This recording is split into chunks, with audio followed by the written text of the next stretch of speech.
Hey, John Adler, psychologist in Gresham, Oregon.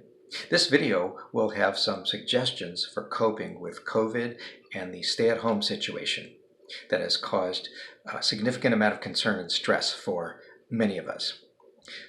First suggestion is focus on your physical health and take good care of your body. Get enough rest, get enough sleep, eat well, exercise on a regular basis, avoid things that are more destructive: alcohol, cigarettes, drugs, overeating. Physically move around.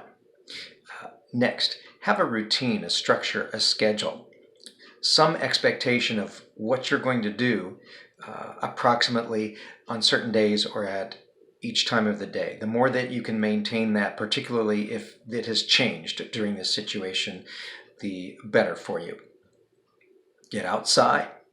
Some people lately have felt like dogs.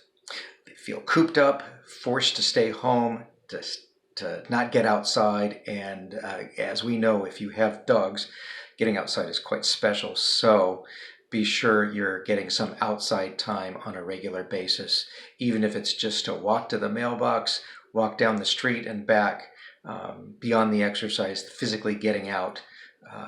And don't wait for it to be bright and sunny and hot only to do that, particularly if you live here in Oregon. Next, connect with other people. Social support and connection will really help you physically and mentally. Talk to people that you haven't talked to for a long time. Call those people on the phone. Phone and video, live chatting and talking does wonders for you.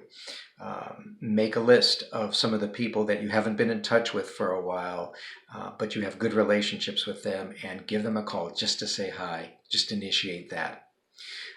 Next, focus on your thinking, making sure to be optimistic and looking at the positive things that we do have control of, the things that we can do, and not exaggerating the negatives. There are definitely some negatives going on these days, but we don't want to get bogged down in them and inactive and consumed by them and obsess about them.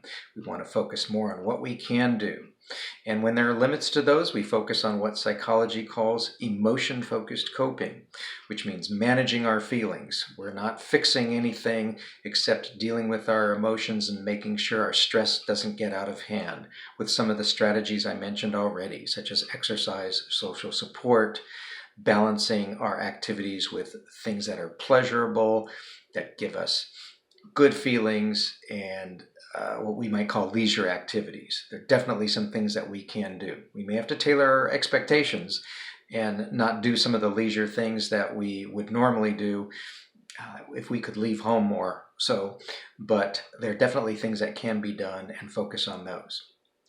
Make a bucket list and follow some of those activities, things that you have just not had time for, or you don't have time for when it's very busy. I know I've caught up on watching some movies, but I've also done those other things to get out of the house and try to maintain my social contacts. Lastly, if you're still struggling with an overwhelming amount of regular stress, well, that was a mouthful, there is help available. So beyond family and friends, there's professional help. You may ask your primary care physician for a recommendation or talk to them. You may want to contact a mental health professional. There are mental health organizations. There are resources listed on the internet.